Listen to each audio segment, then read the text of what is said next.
Hello everyone, I'm Wanda Martin, fashion and portrait photographer, and I'm delighted to be part of the Cambridge Photography Week representing Canon, as I'm a Canon ambassador as well.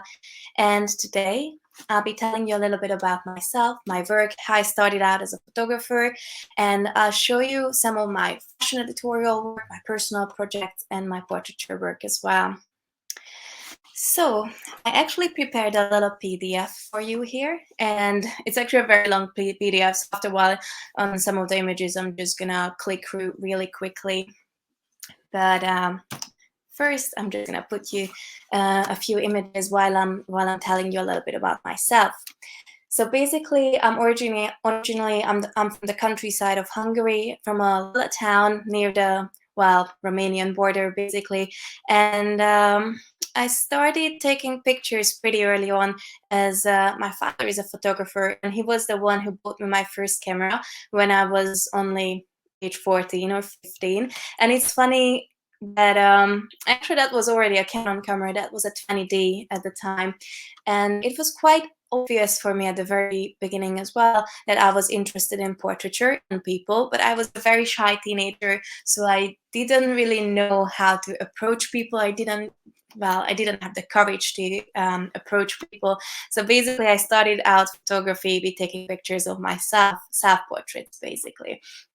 And eventually, I remember I was just putting up some of these images on social media, and then some of the girls from my hometown approached me later to take pictures of them as well. So they were basically my first clients. And even though obviously I'm not necessarily proud of those pictures anymore, if I look at them now, you still can see sort of the connection between those images and my pictures now. They have that romantic kind of aesthetic as well. And at age 18, I moved to Budapest to study. First, I studied history and theory of cinema. And then later, I applied for the University of Arts and Design in Budapest, and I studied conceptual fine art photography. And it's because at the beginning, I was not even interested in fashion at all. But my first flatmate was a fashion designer student at the same university, and he looked at my camera, and basically that was a Canon hold on, what was it? Canon 5D Mark II at the time. Sorry. Yeah, Canon 5D Mark II at the time. And actually, I was using that camera for almost 8 years. And it's still in my kit bag up until today. So basically, this ex-flatmate of mine, he looked at my camera and he was like, oh, it's such a big, beautiful camera. I'm sure it can take beautiful pictures. So basically, he asked me to take photographs of his university projects, his garment. And then after this, more and more fashion students started approaching me and asked me to take pictures of their garment. And then more and more Hungarian fashion magazines and bands found me to take pictures of them. So basically, the whole thing happened gradually. And when I first went to London, or came to London, I was 22 at the time. I came here with a scholarship, with an Erasmus scholarship, and I spent 3 months at the London College of Fashion. And 3 months is basically nothing. I remember I barely spoke the language at the time. I didn't know anyone. I didn't have friends. And fashion photography is sort of a teamwork, and I didn't have a team either. So basically, it was sort of a restart. I had to start everything from the beginning on. And after these 3 months, when I had to go home to graduate at my university, I decided to come back to London. And so that means I moved to London, my real moving to London moment was about 9 years ago now. And I'm just showing more pictures here. And to be honest with you, London, I had always had a fascination with London. As you can see on my images, I have this painterly sort of aesthetic in my work. So sometimes people ask me how you would describe your visual style, and what I always tell them, I kind of think my photography and my visual style and aesthetic is the combination of this romantic painterly beauty and rock and roll attitude. And basically these two things are my main inspiration. So romantic paintings, especially the 19th century pre-Raphaelites. They are my favorites: Rossetti, Millet, Ophelia, and all those paintings. And the other thing is subcultures, musical subcultures, so rock and roll, punk, and youth culture. And the mixture of these two, I think, is the essence of my work. And now that I'm talking about subcultures, punk and rock and roll, and the pre-Raphaelites, and actually, like, in terms of subject and themes, I'm very much inspired by some of the romantic literature, like pieces of romantic literature as well, like Wuthering Heights or Jane Eyre. So it was sort of an obvious choice for me to come to London, and I fell in love with London immediately, so I ended up staying here. And while I was studying, and actually I was doing a master course here at the London College of Fashion, the University of Arts London, and while I was studying, I was working in a studio as a studio assistant. Sometimes on the weekends, I was working as a shop assistant in a gift shop as well, and I was trying to basically survive in one of the most expensive cities in the world. But meanwhile, I was also building up a new portfolio, and I was just trying to find a new team for myself, and basically find a new stylist, makeup artist, hairstylist, set designers to work with, and create something together. Because, as I said, a fashion, well, basically every photo shoot, but fashion editorials especially, are a teamwork. And I think it's very important to find the right people you work with. And I think it's also important to have the same sort of reference points with your team. So if you have a stylist, it definitely helps if they know your references and they have a similar sort of taste and style. That definitely helps, because every time when I put I create or organize a fashion editorial, I always put a mood board together first, which sort of which contains inspirational images, reference images for poses, for hair, for styling, for makeup, for lighting, for location, and for a general vibe as well. And it sort of helps you communicating towards your team. And if you have your team members who understand those references very well, then definitely you can create something amazing together. And obviously, a mood board is always a starting point, and you can listen to your team as well and just sort of create something together. And basically, after building up a new portfolio and finding team members and new people, new creatives I like to work with, eventually more and more jobs started pouring in, and edit more and more magazine work. And actually, in the recent years, I ended up working for magazines such as Vogue, Numero, ID, Wonderland, or Hunger magazines. And actually, by now, my client list includes big brands such as Marc Jacobs, Louis Vuitton, or Burberry, or Saint Laurent. And actually, I have an agent as well. And I remember as a student, I always thought that would definitely, well, basically, that would be the key for the success. And obviously, it's very important to have an agent, and they help you organizing shoots and introducing you to people. But still, I kind of think in today's industry, the most important thing is that you have to be your own agent, basically, and you have to learn how to reach out to people and network and introduce yourself to people, because you can have a very unique style, you can be very, very talented, but if no one's going to see that work, then what's the point, really? So I always encourage young students as well, and young photographers, and basically everyone who is asking for an advice, like how to stand out as a photographer. What I always tell them is, I think the most important thing, like, continuously introduce yourself to people, send out emails. Even up until today, I do that every week, like sending out emails to magazine editors, stylists, and basically anyone who you would like to work with, and make your work seen.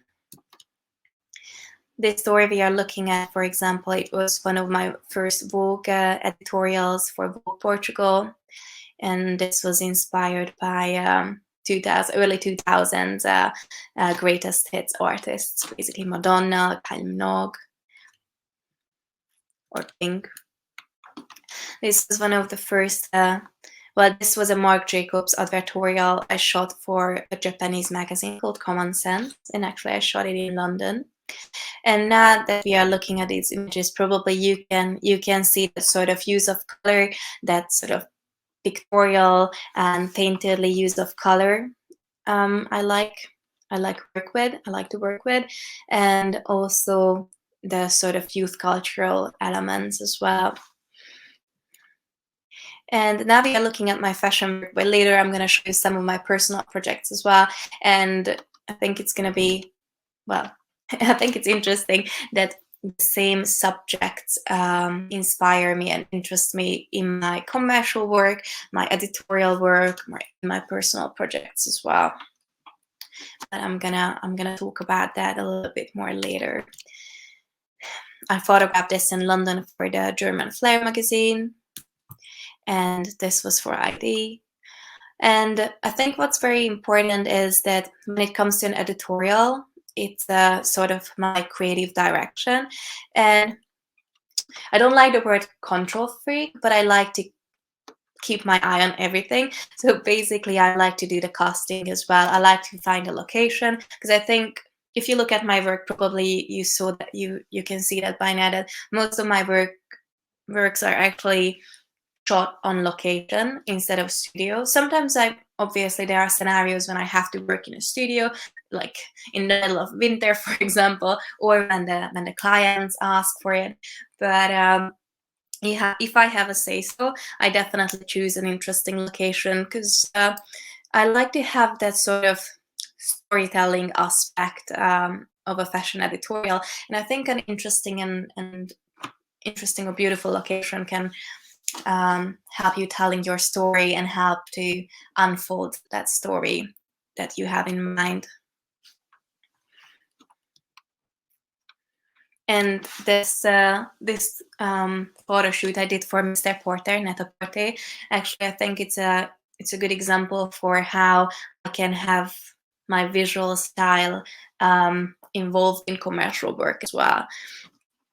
That I have this printed, hand-painted backdrop that I would use in a commercial shoot scenario as well. So now some of my talent work. So basically, I work with several record labels as well. I worked with Sony Music, Atlantic Records, or Universal, and I like working with musicians and shoot them even for magazines and press shots. And lately, I started working with more and more actors and actresses as well. Now what we are looking at is a Dior exclusive I did with Bamboo. I'm not sure if you know who she is, but she was the last partner basically of Serge Gainsbourg, and she's a French actress, model, socialite, DJ, basically everything. And when it comes to my choice of casting, I especially loved working with her, because I don't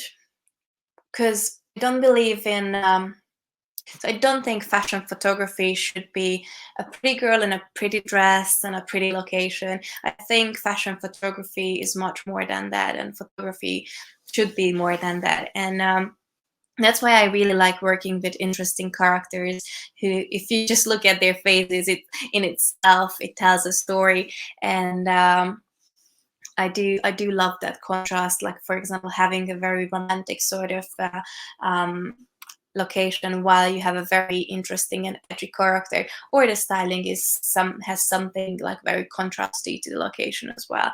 So I do like that, creating that contrast kind of thing. I photographed Chinese actress for In Style China in Florence a few years ago. And actually, I'm not sure if you know, Sergei Polunin is a ballet dancer.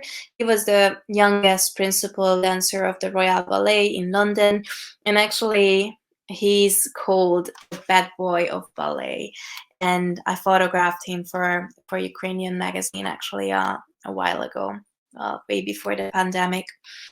And it was very, very interesting to work with him. Everyone was sort of warning me, like, oh, maybe he doesn't even show up. You never know with him. But actually, it was a great experience. He was a very nice and humble human being. So for me, it was a great experience. I photographed this punk band Fat White Family for ID magazine, and actually this is one of my favorite shoots, as I think this is a good combination of working with, well, musicians, artists, interesting characters, and photographing them in a beautiful location. So basically having the painterly element and the rock and roll element, so a little bit of everything that I love. And what I think the main difference is between working with artists, musicians, actors, and doing a fashion editorial is basically the difference is in the approach of a photographer. When I'm working with artists and when I'm creating an editorial, as I said before, it's my creative direction. So I put the mood board together, I choose the location, I choose the models, and basically you can imagine it as I'm the director of my movie and of my cinema, and basically I tell my actors what expressions to do and basically control every little detail in the scenario. While when I'm working with musicians, for example, I still choose the location, but I'm trying to choose the location according to their style. So I do a proper research. I watch all of their music videos. I watch all of the press shots they've done, everything, basically all the imagery and videos that was done on them and with them before, just to sort of get to know their aesthetic, basically. But still, according to that, I try to find a location sort of my aesthetic as well and their aesthetic as well, so somewhere in between. And the styling, sort of at the end of the day, it's sort of these pictures have to be representing them, so they have to be happy with the styling as well. It happened to me so many times that actually when I was working with musicians, they looked at the clothes the stylist brought and they were like, "Nah, I just want to be wearing what I brought." And then I have to keep going with whatever they want. So it did happen as well. And I'm just gonna go back to this story. But when I'm working with artists, so I still create this little visual universe, my little universe. But as a photographer, I don't control their every single expression or movement, what I do with the models in a fashion editorial scenario.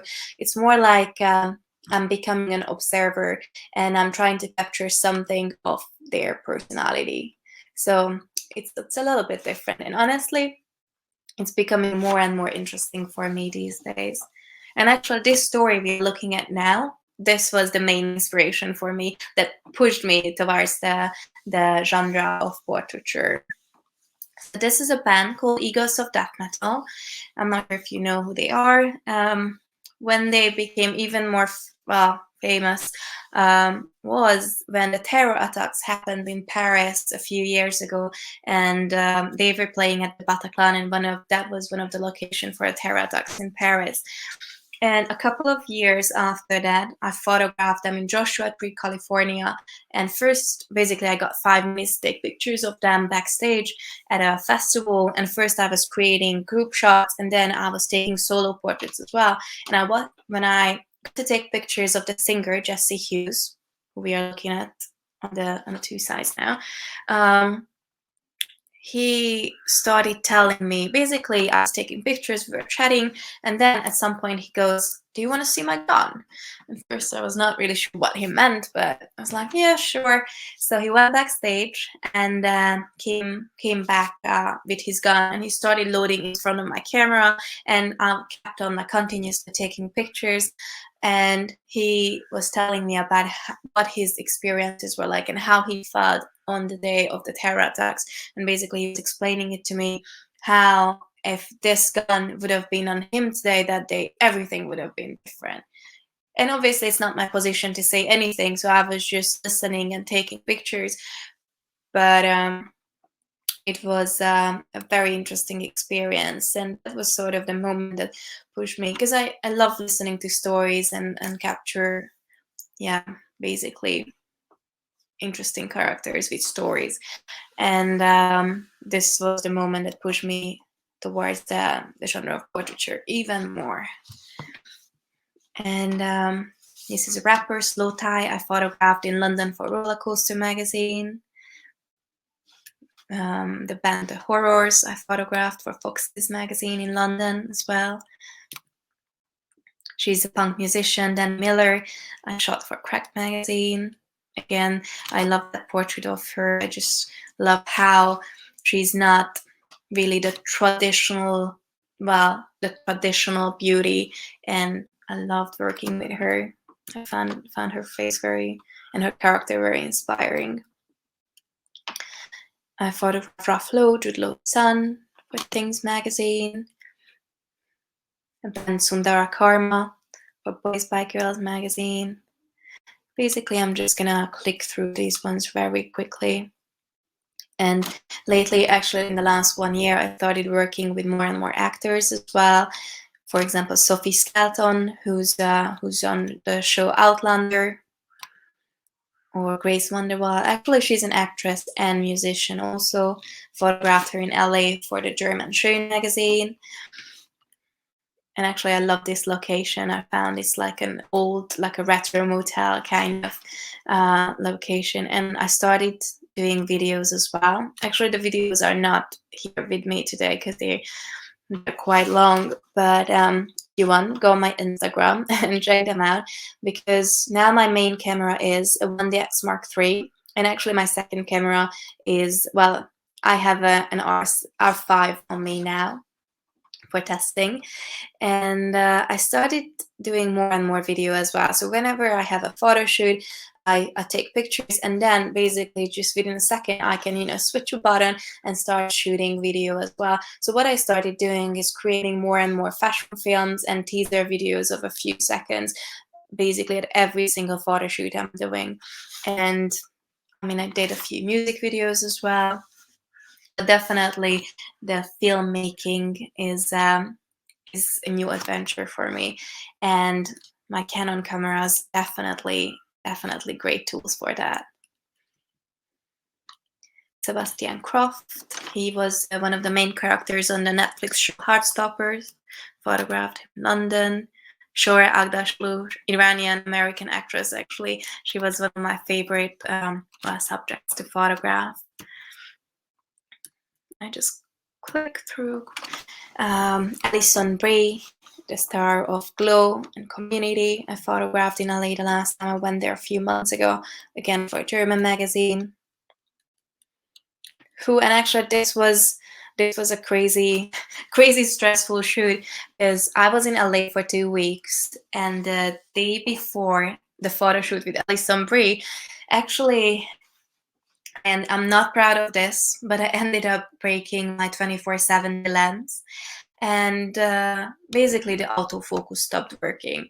And I never usually work without autofocus anymore. I used to shoot analog as well, and sometimes I still do, but I'm just thinking, yeah, my video stopped for a second.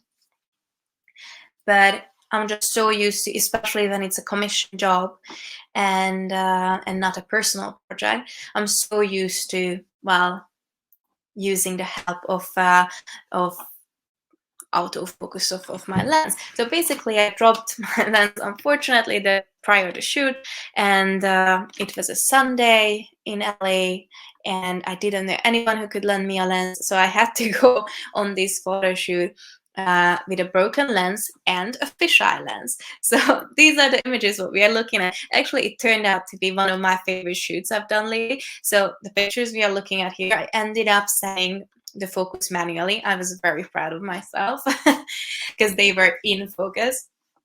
But the pictures we are looking at that are actually my favorites were the ones when I was using this fisheye lens. This was not my original plan, but sometimes you just have to, you know, make the best out of a scenario. And funnily enough, these were everyone's favorite images, and actually my favorite images as well. So there are situations when you just have to act and react fast and just do the best what you can. Very stressful it was. And one of my favorite shoots we are looking at now is a shoot I did in Topanga Canyon in Los Angeles with Jamie Campbell Bower. He's actually an English actor. And if you watch the new season of Stranger Things, I'm not sure if I should spoiler, but yeah, so he's one of the main, let's put it like this. He's one of the main characters on the new Stranger Things. And I photographed him for an LA-based magazine called Fox's Magazine. And it's funny when I published these images, and he seemed to be very happy with the pictures as well, because he posted them and reposted them and shared them everywhere on his social media. I got like crazy amount of followers out of it, and up until today, I get messages from his fans, basically asking me to give him messages and all kinds of things. So it's actually funny how working with celebrities can bring like bigger publicity and exposure for a photographer as well. Emma Lard, she's a model and actress. I photographed her in LA as well the last time I was there. So, and again, when you are looking at these images, probably you can see that I'm trying to have that sort of painterly aesthetic on these images as well. So I'm trying to find locations accordingly, for example. And now a few words about my personal projects.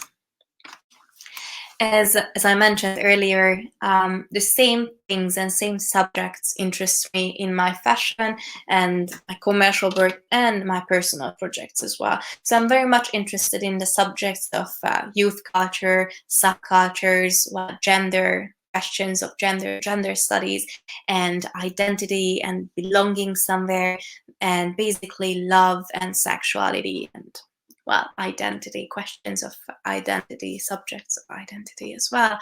And the first project we're looking at here, and this was my final master project at my university, at the University of Arts and Design. And I photographed the real couples here. The couples we are looking at are real couples of straight, lesbian, and gay couples, basically. And I photographed them in their homes, in their private environment, and I was just trying to celebrate love regardless gender. And the same sort of the subjects of love appear in my fashion work as well. The project we are looking at here, the next one, is actually a mutual project between my dad and I. At the very beginning, I said my father is a photographer, and even though, he sort of retired. He doesn't really work as a photographer anymore, but how he spends his days is basically rediscovering his archive and rescanning the negatives he took when he was basically my age. And because back in the days when he started out as a photographer in the 70s in the countryside of Hungary, he was a photojournalist and he was documenting his surroundings. And lately he actually started like rescanning these negatives and like rediscovering images that he completely forgot about. And it's funny because whenever he went out, he would go out partying at, when he was basically my age in the 70s, 80s, he was taking pictures of his nights out.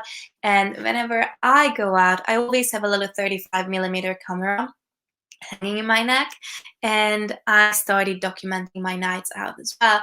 And it was just especially interesting when we started putting these images next to each other, and sometimes we couldn't even tell them apart. Obviously, there were some little hidden details, like an iPhone somewhere, like a smartphone somewhere on a table, or a laptop. But interestingly, the haircuts and some of the fashion as well, they were look alike. And obviously, because of the technique, it's the technique as well that I was again shooting on a 35mm camera, black and white. It definitely gave the same sort of vibe. And we actually started putting these pictures next to each other, handle it as a project together, as we thought it was telling us about something very universal, how the drive of the youth was always the same and probably will be always the same. And, just to have fun, falling in love, dancing, and forgetting about reality for a moment, for a night. And this has been always the same, regardless era or political regime. For example, the pictures are on the left, so it might be right for you. Anyway, on the left for me are the pictures taken by my dad, and the ones on the right were taken by me. And actually, ID magazine published an article on the project, and we are planning to have an exhibition as well pretty soon of this project as well. And the last one, and I promise I'll finish soon. The last project, which is the most recent one, is actually a self-portrait project. As during lockdown, I spent the first lockdown in London, and actually there's a huge thank you going to Canon as well, because they were the ones who inspired me to go back to my roots and start taking self-portraits again. Because during the pandemic, I was creating a video for Canon where I was sharing tricks and tips, and I was giving advice to people how to stay inventive and creative at home while we were all staying in, basically. And in this video, I was telling the audience how I used to take self-portraits and how I started out as a photographer actually by taking self-portraits, how I was recreating famous paintings at the time at age 16 and all that. And while I was creating this video for Canon, actually I literally started taking new self-portraits myself. And it was just so refreshing to revisit like literally these roots again. And I was going through a breakup at the time.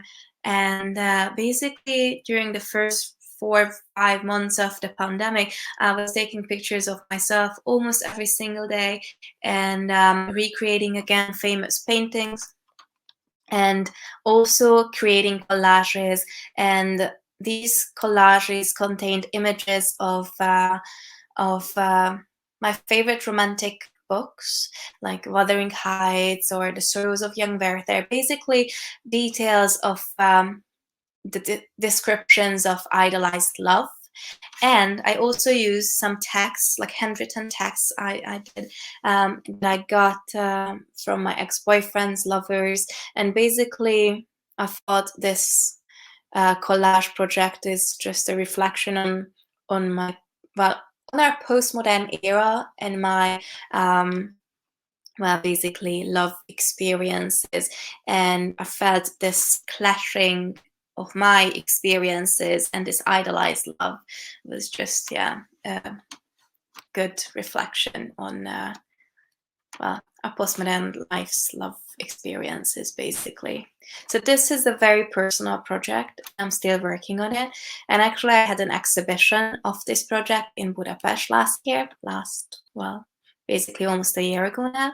And original plan was to bring this exhibition over here end of this year, but now I'm thinking, because I have so many new ideas and I'm still working on it, that I'm planning to work on this project a little bit more and bring the exhibition to London springtime, next year springtime. So keep an eye on my social media, and I'm definitely gonna post about it, and please feel free to join me at this exhibition. So I guess this is it. I'm just trying to think what else did I not tell you about? Social media, but I think I actually included it, because what I was trying to also include to tell you about the importance of social media and how I'm also trying to post every single day on my Instagram account, and how I share behind the scenes pictures and behind the scenes footage basically on Instagram. And I know of a lot of photographers who use TikTok and use Facebook as well, but my main account is actually Instagram. And honestly, it did help me getting a lot of attention and jobs as well.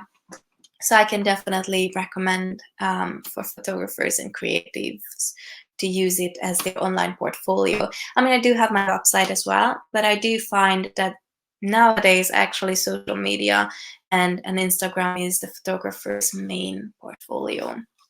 So I guess that's sort of, that was one more thing I really wanted to mention. I guess that's it really. So if you have any questions left, then don't hesitate, just ask me in the comment section. I'm gonna try to reply to all these questions throughout the day. Thank you, and again, I'm just so happy to be part of the Cambridge Photography Week. And actually, don't hesitate to get your free tickets to see the Cambridge Photography Show. Let me think, on the 8th of October. So please do check it out. Thank you.